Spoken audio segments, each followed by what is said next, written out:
Alrighty, good evening class. With my last name being Watson, I was chosen to do one of the K-Trust bridge designs.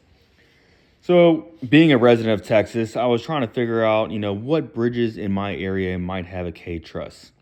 And I know they're typically used over water, at least that's what I've come across to see. And after doing some research, I found that there's actually only one left standing K-Truss bridge here in Texas.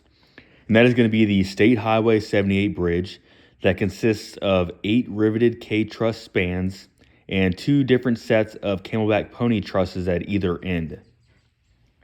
K-trusses cover a relatively short distance, making them effective and at a low risk for buckling. So with this bridge, there are the 2 different sections of the K-trusses, and they each cover a 210-foot span of the bridge.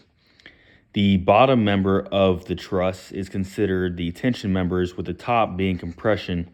With the overall triangle design making up the K, is essentially the triangles are pointing at either direction, which causes the tension to kind of be overall distributed evenly across the spans, making them stronger. Either end of the bridge, the camelback pony truss spans cover about 100 feet of each bridge, or each side of the bridge.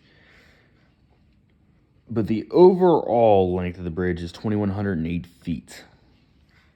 As far as the location, it is located in North Texas, going over the Red River into Oklahoma.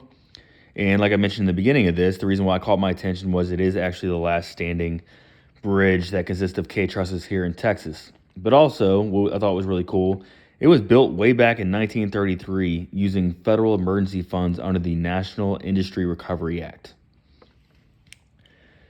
As far as the design, I think the design wasn't really for aesthetics because not really many people see it going over the bridge. It's not like it's in the middle of the city or anything like that.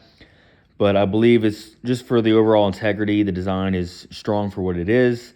The K-trusses cover the larger spans going over the water, so there's less sections of pillars and stuff going to the river that might block overall traffic in the river from boats and other traffic of that nature. And the camelback pony trusses are located on either end, more on the land side, when it's not going to really affect any kind of movement in the river. But overall, as well, with the funding coming from the federal emergency funds, the overall design is cost efficient, especially for that time. The ratio of the bridge as far as what trusses are used is a 50-50 ratio between the K-truss design and the camelback pony trusses, with a total of the 8 riveted K-truss designs in the center of the bridge, and then 4 camelback pony trusses at either end, which makes it even across the board, going 50-50. But I believe that covers just about everything. I hope the rest of y'all are enjoying doing some research on your bridges of choice.